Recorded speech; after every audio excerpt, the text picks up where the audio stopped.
Assalamualaikum warahmatullahi wabarakatuh. Kembali lagi bersama saya Hendri Fernando, calon guru penggerak angkatan ke-10. Saya akan mempresentasikan tugas 1.1 terkait dengan kesimpulan refleksi pemikiran Ki Hajar Dewantara. Modul 1.1 koneksi antar materi. Pendidikan dan pengajaran tidaklah sama. Pengajaran adalah bagian daripada pendidikan. Menurut Ki Hajar Dewantara, pengajaran adalah proses pendidikan dalam memberikan ilmu untuk kecakapan hidup anak secara lahir dan batin. Sedangkan pendidikan hakikatnya adalah menuntun atau memberikan tuntunan terhadap segala kekuatan kodrat yang dimiliki anak, agar ia mencapai keselamatan dan kebahagiaan setinggi-tingginya, baik sebagai manusia maupun sebagai anggota masyarakat. Menurut Ki Hajar Dewantara juga, pendidikan adalah menciptakan ruang bagi murid untuk bertumbuh secara utuh agar mampu memuliakan dirinya dan orang lain, serta menjadi mandiri. Apa yang Anda percaya tentang murid dan pembelajaran di kelas sebelum mempelajari modul 1.1? Sebelum mempelajari modul 1.1, pembelajaran yang saya lakukan hanya sebatas transfer materi saja. Saya menganggap ketuntasan dalam penyampaian materi lebih penting daripada memahami karakter murid satu persatu. Biasanya saya hanya melihat nilai murid dari aspek kognitif saja. Misalnya jika mereka sudah melaksanakan tugas atau ulangan harian. Jika nilai murid sudah mencapai KKM, dianggap pelajaran sudah berhasil.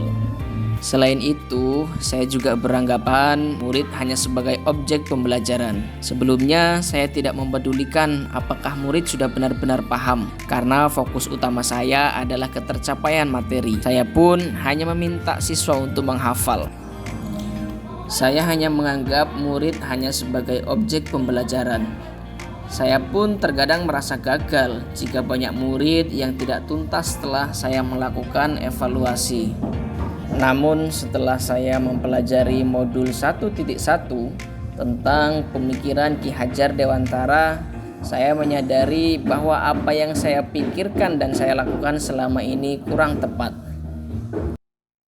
Seharusnya saya menerapkan pembelajaran secara menyeluruh, tidak hanya aspek kognitif saja, namun juga aspek-aspek yang lain seperti afektif, psikomotor, spiritual, sosial, dan budaya. Murid juga sebagai subjek pembelajaran, di mana murid-murid juga perlu bebas berekspresi, mengemukakan pendapat, dan berkreasi. Guru seharusnya sebagai fasilitator dalam pembelajaran. Guru pun harus ikhlas dan tulus. Guru harus memperhatikan karakter murid, memberikan kesempatan kepada murid untuk tumbuh sesuai dengan kodratnya. Kemudian, apa yang dapat segera diterapkan agar lebih baik dan mencerminkan pemikiran Ki Hajar Dewantara? Yang dapat saya terapkan antara lain adalah merancang pembelajaran yang aktif dan menyenangkan dengan melibatkan murid.